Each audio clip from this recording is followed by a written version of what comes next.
भाई अगर कोई मरने के लिए आ ही रहा है तो जिंदा कहां से हो जाएगा। देश है और ये देश रहेगा, लेकिन देश के साथ गद्दारी करने वाले लोगों के सामने गुमनाम मौत के सिवाय कुछ नहीं मिलने वाला। सीएए के खिलाफ हुई हिंसा हमें एक बार फिर से इस बारे में सोचने के लिए मजबूर करती है, और महोदय इसलिए भी मजबूर करती है, यह हर व्यक्ति जानता है कि इस पूरे आंदोलन की आड़ में जो लोग पीछे से हिंसा कर रहे थे, प्रत्यक्ष या अप्रत्यक्ष रूप से इन लोगों ने कहीं ना कहीं राजनीतिक संरक्षण पाया है उस राजनीतिक दलों में, और फिर उसकी आड़ में उन्होंने हिंसा दी। हर एक उस पर महोदय मुझे बोलने में कोई संकोच नहीं। 15 दिसंबर को जब जामिया मिलिया में हिंसा हुई, जैसे ही हिंसा की खबर आई मैंने तत्काल अलीगढ़ के प्रशासन को अलर्ट किया। मैंने कहा देखो जामिया में कोई हिंसा हुई है, आप लोग वहां पर एक बार देखिए यूएमयू में क्या हो रहा है। 15,000 छात्र सड़क पर उतर करके वे अलीगढ़ को जलाना चाहते थे। एक हिंसक कुछ लोगों की घुसपैठ उसके माध्यम से करके फोर्स वहां पे थी, बाहर थी, फोर्स अंदर नहीं गई, और डीआईजी को चोट लगी, तमाम पुलिसकर्मी घायल हुए। अंदर से पहले पत्थर फेंके गए, फिर पेट्रोल बम फेंके गए, फिर अवैध असलों से हमला किया गया। उस सब के बावजूद पुलिस ने धैर्य का परिचय दिया, और पुलिस तब तक कैंपस में नहीं गई जब तक कुलपति ने लिखित रूप से कैंपस के अंदर फोर्स को नहीं बुलाया। लेकिन कहीं कोई हताहत नहीं हुआ, पुलिस को हल्का बल प्रयोग करना पड़ा था। अलीगढ़ पूरी तरह सुरक्षित है और सुरक्षित आज आगे रहेगा। यानी अगर कोई अच्छा काम कर रहा है हम उसकी सराहना भी नहीं करेंगे। हमने इससे पहले ये बंदी के पहले सबसे संवाद बनाया था।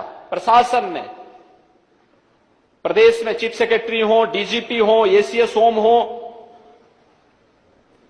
सेक्रेटरी होम हो, एडीजी लॉ एंड ऑर्डर हो, जोनल एडीजी हो, रेंज स्तर पर आईजी, डीआईजी, या जनपद स्तर पर एसएसपी, एसपी, डीएम, या फिर कमिश्नरी स्तर पर कमिश्नर, ये जितने अधिकारी थे, यहां तक कि थाना स्तर और तहसील स्तर पर तैनात जो हमारे ज्वाइंट मजिस्ट्रेट हैं या एसडीएम हैं, इन सब ने, सभी स्तर के अधिकारियों ने अलग अलग लोगों के साथ संवाद बनाकर सबसे कहा कि भाई देखो, लोकतांत्रिक तरीके से आप लोग अपना धरना प्रदर्शन कर सकते हैं, ज्ञापन दे सकते हैं, लेकिन आगजनी मत करना, तोड़फोड़ मत करना। धारा 144 लागू थी, और ये 9 नवंबर के पहले भी थी, समय समय पर लागू भी की गई। जो परमिशन लेता है, परंपरागत पर्व त्योहार इस दौरान हुए हैं, धारा 144 उस पर लागू नहीं होती। और इसके बाद बार बार कहने के बावजूद सरेआम किस प्रकार से प्रायोजित तरीके से ये सारे किए गए, किस प्रकार से किया जा रहा है, यानी मुझे आश्चर्य होता है। यानी मैं अब तक तो ये सोचता था कि अपराधी भी अपने पुत्र और पुत्री को अपराधी नहीं बनाना चाहता, लेकिन यहां बड़े बड़े राजनेता अपने पुत्रियों को भेजते हैं उन लोगों के बीच में जो भारत विरोधी नारे लगा रहे हैं। आप देख सकते हैं आचरण, कहां ले जाना चाहते हैं हम देश को, कहां देश को ले जाना चाहते हैं, कैसे पीढ़ी हम देना चाहते हैं देश को, कैसी वारदातें हम करवाना चाहते हैं। जो भारत के खिलाफ नारेबाजी कर रहे हों, आजादी के नारे लगाए जा रहे हैं, कैसी आजादी, यानी किस प्रकार की आजादी के नारे लगाए जा रहे थे। और भाइयों बहनों, हमें इन्हीं चीजों को देखना होगा। क्या जिन्ना के सपने को साकार करना है या बापू के सपने को साकार करना है, ये तय करना होगा। महोदय, जो 19 और 20 दिसंबर को हिंसा हुई, पुलिस और प्रशासन के कार्यों की तारीफ की जानी चाहिए कि उत्तर प्रदेश में दंगा नहीं हुआ, एक भी दंगा नहीं हुआ। और इसलिए भाई अगर कोई मरने के लिए आ ही रहा है तो जिंदा कहां से हो जाएगा।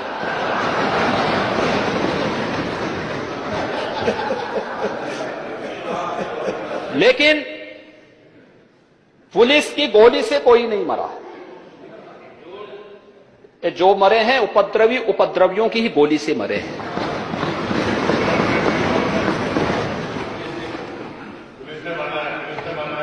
ठीक बात है, कोई बात नहीं, कोई बात नहीं। बाधा न डालिए, बातचीत न करिए। अगर कोई व्यक्ति किसी निर्दोष को मारने के लिए निकला है अवैध असला लेकर के, और वह चाहता है कि मैं किसी निर्दोष को शिकार बना दूं, किसी व्यापारी को शिकार बना दूं, और वह पुलिस की चपेट में आता है, तो भैया तो पुलिस का कर्मी मरे या फिर वो मरे, दोनों में से किसी एक को तो मरना होना, किसी एक को तो मरना होगा। लेकिन एक भी मामले में पुलिस की गोली से कोई नहीं मरा है। ये उपद्रवी आपसी उसमें मरे गए हैं और एक बहुत बड़े षड्यंत्र का पर्दाफाश इसके साथ होता है।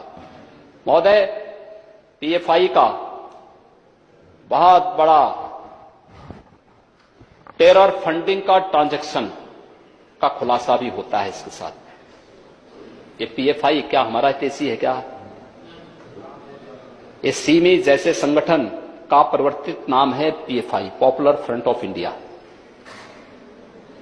और इन उपद्रवियों के साथ किसी प्रकार की सहानुभूति का मतलब सीमी और पीएफआई के साथ सहानुभूति ये कभी नहीं करना चाहिए। मत बनिए जोगेंद्रनाथ मंडल बनने का गलती मत करिए।